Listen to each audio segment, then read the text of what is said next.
Good. Well, welcome to one of my tutorial art materials demonstrations. I purchased this lovely old tin many years back.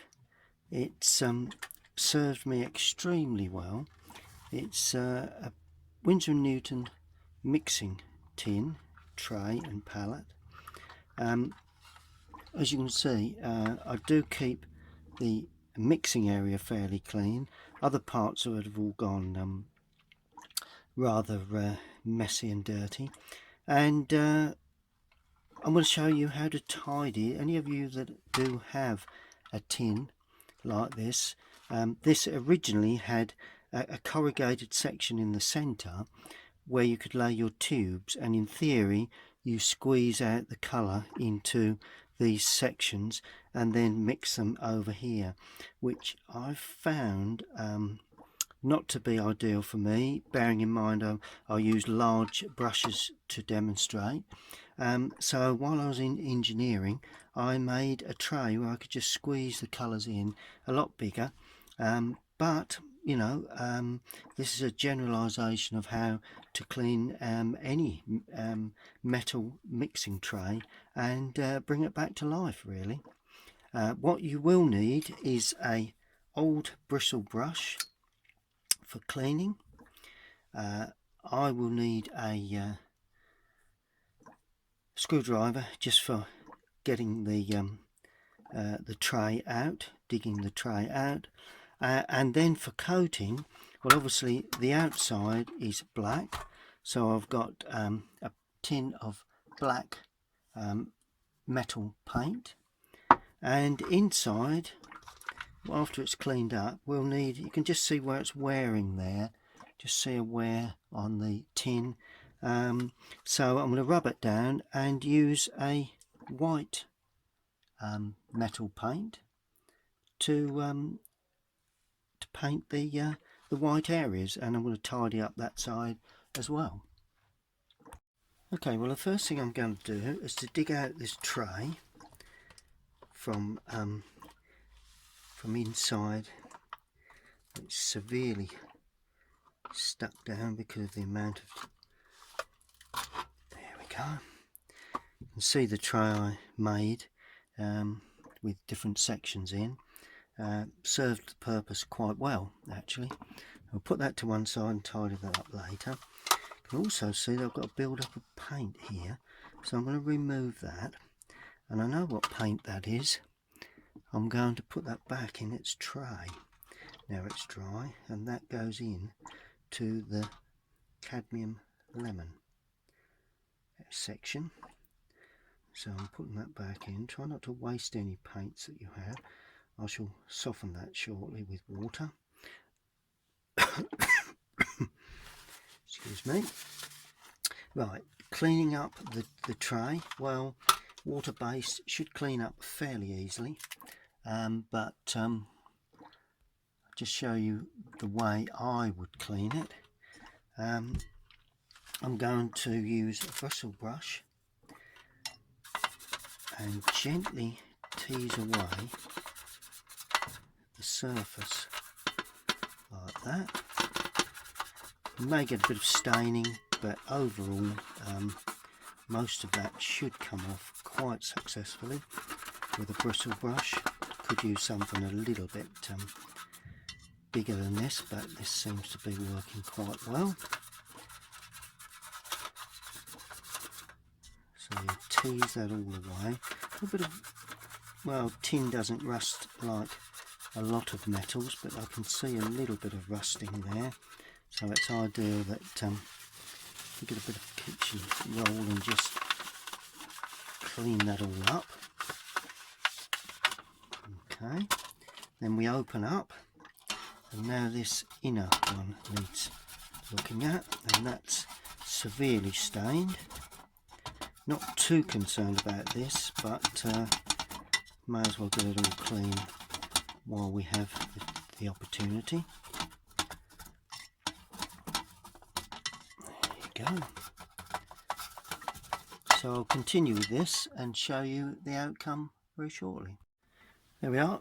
that's pretty much clean. As you can see, it's pretty much clean. It just needs rubbing down. Now I'm going to clean the inside, and that is a bit more severely stained, but let's make a good job of it while we have the opportunity. This is where the brushes would have laid in the original tin, down the back of the tin, but we may as well. I'm not desperate for that to be too clean, but so we just damp that like that, and then remove most of the paint with a kitchen roll, turn it round, and away we go with the other side. A lot of old paint over years laying in there, so it's nice to give it a good tidy up. Can even get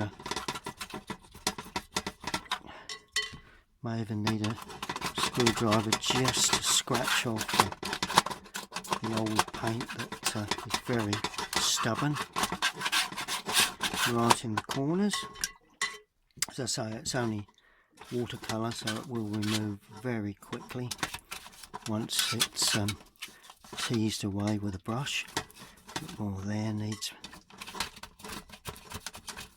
place to remove as much as possible, and then you don't have any problems when you come to paint on. But I will give it a rub down anyway with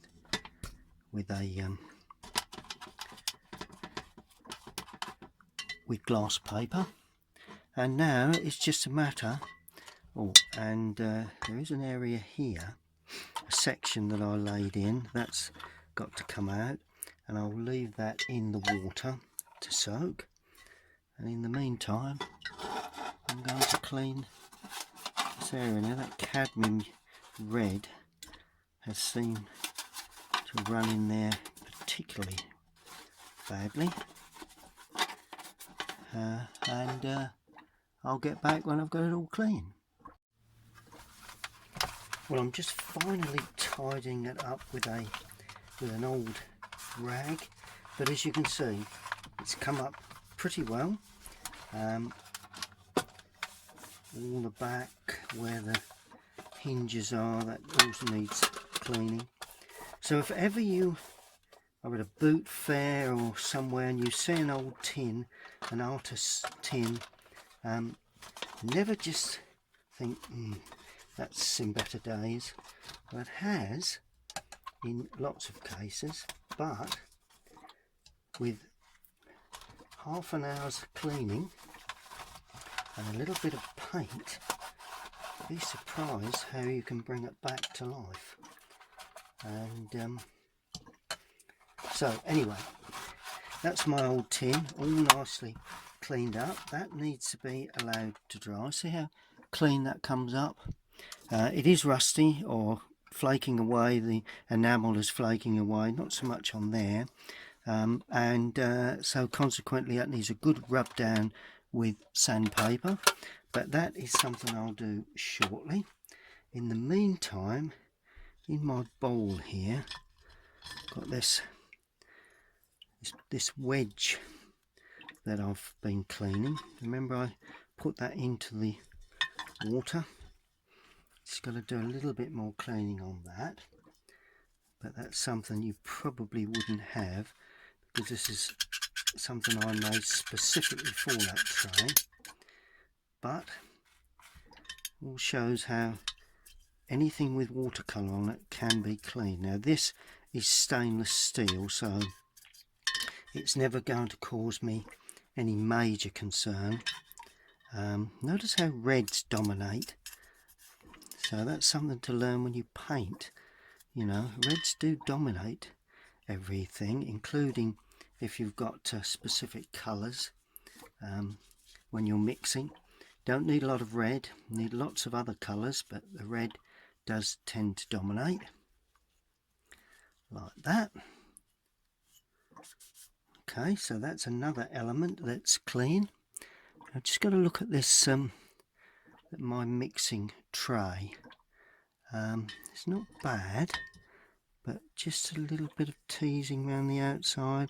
Not concerned about this because this is my main mixing tray, so I'm not going to worry too much about that. A little bit on the underside, but that will help it stick to the tray itself when I put it all together. So that's pretty much it really. Now I need to clean those materials and we'll give it a rub down.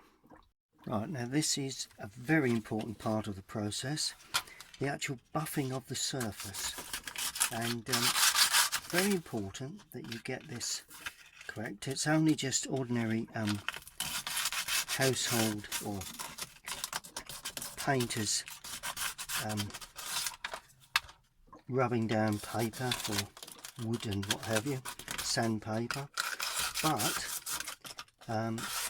what you're doing is just roughing up the surface, and this creates a key for the paint to adhere to. So it is very, very important that you try and rub most of the edges, a lot of the surfaces, including the hinge inside, and certainly areas that show signs of flaking from the amount of water. But tin tends not to rust too much. That's why we use tin, or manufacturers make these things with tin. Other than that, it's plastic. Some of you may have a plastic tin, but as I say, if you go around car boot fairs and you see these sorts of objects, you know, art materials and tins and what have you, try not to dismiss them as being old, because there are ways and means of what I call bringing them back to life. And this is how you do it. Okay, well, I'll continue doing all the rubbing down, and I'll show you the finished product. Okay, well, I've turned the box over and I'm doing all the back, rubbing down, getting back where it's flaking, all the hinge areas, everywhere around the edge, the back of the white, mixing. So I've done the top. Notice I've managed to get it back to metal there in places, which is good. If that does flake away back to the metal, then rub it right back. Need to get rid of most of that flaking area. A little bit area there that may be a bit flaky. So if we can remove that with a screwdriver and then give it a rub down, trying to get it back to the metal as much as we can. So basically that is it. Now I'm going to give that a good wash down in water, and it's now ready for painting. Okay, well, I've given it a thorough rinse in the water butt outside, and now I'm going to allow that to completely dry. So that means it will need to be completely dry before I actually put any paint on there, because it's vital with these paints that are for metal, or any paint really, that it is completely dry and free from any moisture. So that's the tin, and I'm going to allow that to completely dry. Well, I've given the tin time to dry thoroughly, so it's nicely prepared for the paint. What I'm going to do first is the white first, so it's the inside, and then I will do the black outside once it cures. Now always use a good quality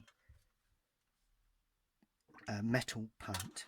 it's crucial that the quality is good, because if not, you're not going to get the result that you require. Okay, well, put that over there, and I've stood it onto a piece of wood so that I can turn it, I can move it, but it doesn't touch the cloth or the surface that you're on. Right, and all we do now is just gradually paint all of the area that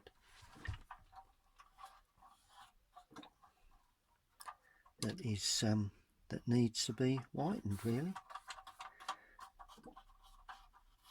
Just being careful not to go too much on the black. Just gently spreading that through. And once that cures, then it will be lovely and have a nice finish.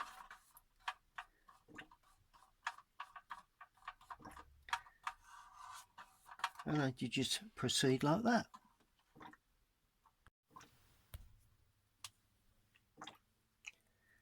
Good, well, I'm just finishing off now the mixing section with this lovely white finish. Just trying to get it nice and even as best as I can.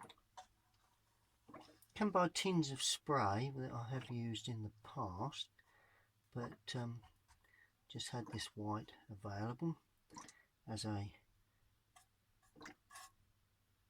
paint on with a brush paint. Good. Now I'm going to allow that, just move that over just a touch, just go over, there we are. Now I'm going to allow that to completely dry, and once that dries I can then turn over and produce the white, the black. That's the white done. In the meantime, I'm going to clean the brush thoroughly like that and leave it in white spirits. That will then, all being well, be able to be used for black. Okay, so there you have it. That's the start of refurbishing a tin palette. Okay, well, the inside of that tin is now complete. It will need an evening to go off, but in the meantime I'm going to turn over and do the other side. I may decide to coat the mixing area again, but other than that, it's quite a good finish. Okay, well, I've just turned that over, and now I'm going to paint the other side in black. There again, good quality black metal paint is vital. Just give it a good stir with a brush, and now I'm just cleaning up, with give it a good stir with this screwdriver. So I just got a little bit on the handle, it needs cleaning up. Good, so that's that. Now I'm going to continue painting this the outside and sides of this area now, and before you know it, almost back to an original box of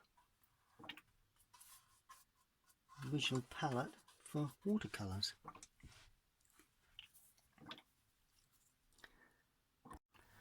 Well, there we are. I've turned over and painted the back and the outer edges.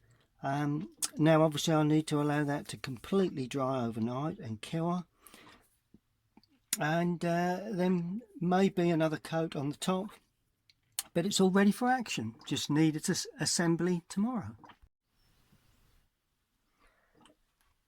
Well, there you are. That's the tin, that old tin that you saw yesterday, or when I completed that. I've left it to dry overnight. It's as good as new, really.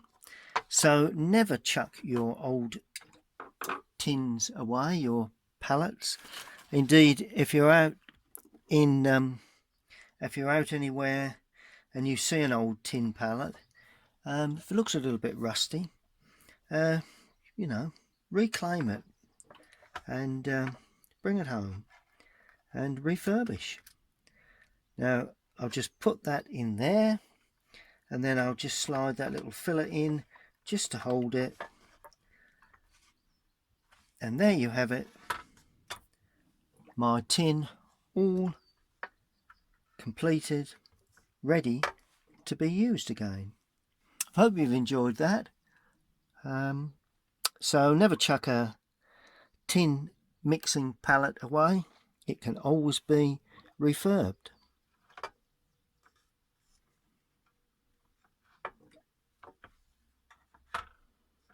Stay tuned to my YouTube channel, and you'll be watching me use this tin to paint in watercolours.